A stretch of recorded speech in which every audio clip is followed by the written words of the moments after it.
1월 15일 윤석열이 UAE 아랍에미레이트 국빈 방문 때 아크 부대를 방문해 쏟은 망언들의 위험성과 문제점에 대해서 김종대 전 국회의원이 하신 말씀을 참고하여 제 의견도 조금 곁들여 말씀드리겠습니다. 윤석열이 무지중 구사하는 Madman Theory, 즉 미치광이 전략과 대한민국과 UAE 이명박 때 맺은 비밀 군사 협약의 위험성과 위헌성과 그리고 향후 대한민국과 UAE와 이란과의 관계에 대해 말씀드리겠습니다. 끝까지 들으시면 제가 이해를 했듯이 여러분들도 이해할 수 있을 것 같습니다. 자, 윤석열은 해외 순방이나 국빈 방문 때마다 크고 작은 사고들을 치고 다닙니다. 바이든이 왔을 때 미국 국기에 대한 경례를 하더니 UAE에 가서도 타국의 국기에 경례를 하고 그 옆에 김건희는 애국가 나올 때는 뒤늦게 손을 올리더니 UAE 국가가 나올 때는 뒤늦게 또 손을 내리는 아주 긴밀한 눈썰미를 보여줬습니다. 대통령실이 배포하는 사진들마다 김건희가 실질적인 대통령이라는 것을 입증해 주고 있었습니다. 아크 부대에 가서 윤석열이 김건희 뒤에서 하트를 그리며 병풍이 되어준 사진도 있습니다. 윤석열은 대한민국 특전사 정예부대인 아크 부대 장병들에게 이렇게 말했습니다. 여기가 여러분들의 조국입니다. 대한민국 군인들인데 아랍 가서 평생 살으라는 건가요? 자, 우리들의 형제 국가인 UAE의 안보는 대한민국의 안보다. 그리고 UAE의 가장 위협적인 나라는 이란이고 우리의 적은 북한이다. 즉 우리와 UAE는 유사한 입장에 있다. UAE의 적은 대한민국의 적이므로 이란을 대한민국의 주적으로 발언한 것입니다. 아크 부대원들을 모아놓고 이란을 적국으로 보라는 정신교육을 한 셈입니다. 이것이 얼마나 미친 발언인지 알아보겠습니다.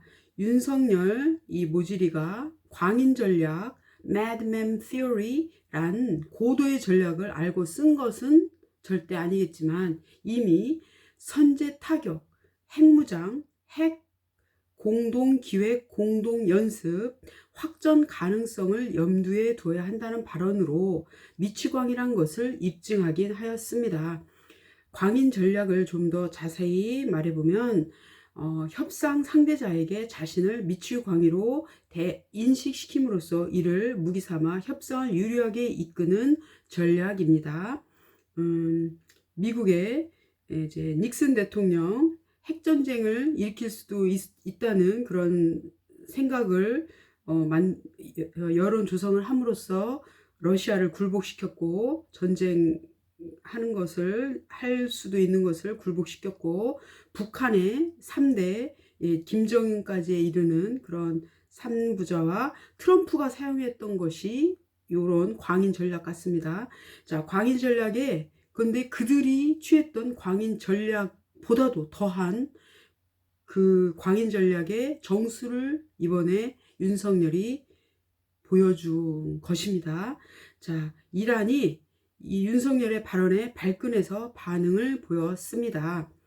이미 페르시아만 국가들과 협력하고 있는데 윤 대통령이 무지한 것 같다.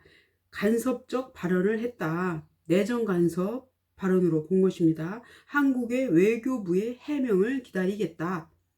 이에 대한 외교부의 해명은 아주 점입 가경입니다. 그것은 아크 부대원들을 격려하기 위한 것이다. 아크 부대는 비전투 부대다. 특전사 부대인데 비전투 부대라는 것은 새빨간 거짓말이죠. 자, 윤 대통령이 양국 관계에 대해 언급한 적은 없다. 자, 라고 사실을 부정하는 해명을 했습니다. 제2의 바이든 사태가 일어난 것입니다. 이란 외교부의 반응은 또 이렇게 이어집니다. 이란과 UAE에 대한 외교적 부적절한 한국 대통령의 발언을 심각하게 지켜보고 평가하겠다. 친정부 매체에서는 벌써부터 호르무즈 해협에서 들어오는 한국 배를 차단 봉쇄해야 한다. 이란을 적대시한 아시아 최초의 대통령이다. 이것의 더 큰 문제점은 윤석열이 이 발언이 실수가 아니라 실제 그렇게 생각하고 있다는 것입니다. 이란과 UAE를 갈라치기 해서 이란을 적으로 삼아야 된다고 생각하는 것이 윤석열의 생각이라는 것입니다. 윤석열이 왜 이런 발언을 하게 되었는지 깊이 알아보겠습니다. 이를 알기 위해서는 이명박 때 체결한 대한민국과 UAE 간의 비밀 군사 협약부터 알아야 합니다. 2009년 프랑스와의 원전 수주 경쟁에서 극적으로 이긴 적이 있습니다. 예, 다 진 게임이었는데 UAE의 왕세자를 만난 이명박은 UAE의 안보를 책임져 그 나라가 전쟁이 일어날 때 한국이 자동 개입한다는 조건을 내걸고 원전 수주를 따낸 것입니다. 이명박이 자신의 경제 치적을 생색낼 원전 수주를 따내고자 대한민국의 국회와 국방과 외교적인 순서와 절차와 이익을 완전 무시하고 맺은 반헌법적, 반국가적 군사 비밀 협약이었던 것입니다. 무조건 개입은 파병 정도가 아니라 한국군이 UAE의 주둔에 있다가 전쟁이 일어나면 자동 개입한다는 것입니다. 마치 한국에 주한 미군이 주둔하는 것과 똑같은 것입니다. UAE 국민 대부분이 유목민 출신이기에 군대를 안 가려고 군인 중 70%가 외국인이었기에 UAE는 자국민이 70% 이상인 강한 군을 만들고 싶어 했습니다. 그래서 약한 UAE 군의 개혁을 한국군이 책임져 달라고 한 것입니다. 군수 지원, 군사 교육, 정보 지원, 기술 제공 등을 하느라 박근혜 때까지 부속 협약을 계속해서 체결해 왔습니다. 그것을 문정부에게는 인계를 안 해주고 이제 탄핵되었죠. 문정부 때 보니까 자꾸 UAE가 약속을 안 지킨다고 이렇게 해서 자세히 보니 UAE와의 비밀 협약을 체결해 놓은 것이 화근이었다는 것을 알게 되었습니다. 헌법 60조 1항 국회는 상호 원조 또는 안전 보장에 대한 조약, 중요한 국제 조직에 관한 조약, 우호 통상 항해 조약, 주권의 제약에 관한 조약, 강화 조약, 국가나 국민에게 중대한 재정적 부담을 지우는 조약 등 또는 입법 사항에 관한 조약의 체결 비준에 대한 동의권을 가진다. 즉, 국회 동의를 거쳐야 된다고 헌법에 명시되어 있다는 것입니다.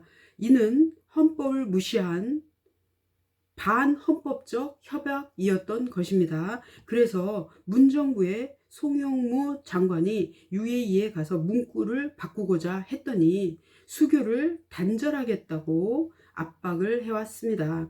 그래서 2017년 12월 22일 임종석 청와대 비서실장은 아랍에미레이트에 갔다 온 이유도 탈원전 때문이 아니라 비밀협약 뒷수습하러 갔던 것입니다. 대한민국에서도 UAE의 입장에서도 절대 폭로되어선 안 되는 극비였던 것입니다. 윤석열 이 모질이가 국가 기밀 사항을 알고 입이 근질근질해서 참지 못하고 아는 척, 센 척 하여 헌정을 문란시키고 나라를 위험에 빠뜨린 아주 의도된 도발이었던 것입니다. 미추홀 윤석열의 폭로 때문에 공경에 처한 것은 우리나라뿐만이 아닙니다. 이 비밀 협약이 폭로됨으로써 주변 페르시아만 주변의 나라들과 정치, 경제, 문화의 평화적 교류를 하고 있던 UAE 입장은 무색하게 되었고 큰 공경에 빠져버린 것입니다. UAE와 이란이 정치적, 경제적 관계가 다 회복되어 평화 상태로 가고 있는 상태였는데 골빈 윤석열이 가서 다 된 밥에 재 뿌리고 잔잔한 물에 짱돌을 한가운데 던져놓은 셈이 되었습니다. 우리나라가 이란에게 줘야 할 원유 대금, 즉 이란의 해외 동결 자금 70억 달러 때문에 우리나라 선박을 납포해 95일 만에 풀어준 적도 있지 않습니까? 네, 그거 다 알죠. 이미 한국 선박 호르무즈 해협 통과를 봉쇄해야 된다는 이야기가 나오고 있습니다. 윤석열에 대한 탄핵 마일리지는 취임 전부터 엄청나게 쌓아왔습니다. 하루속히 끌어내리지 않으면 대한민국이 망가지는 데는 시간 문제인 것입니다.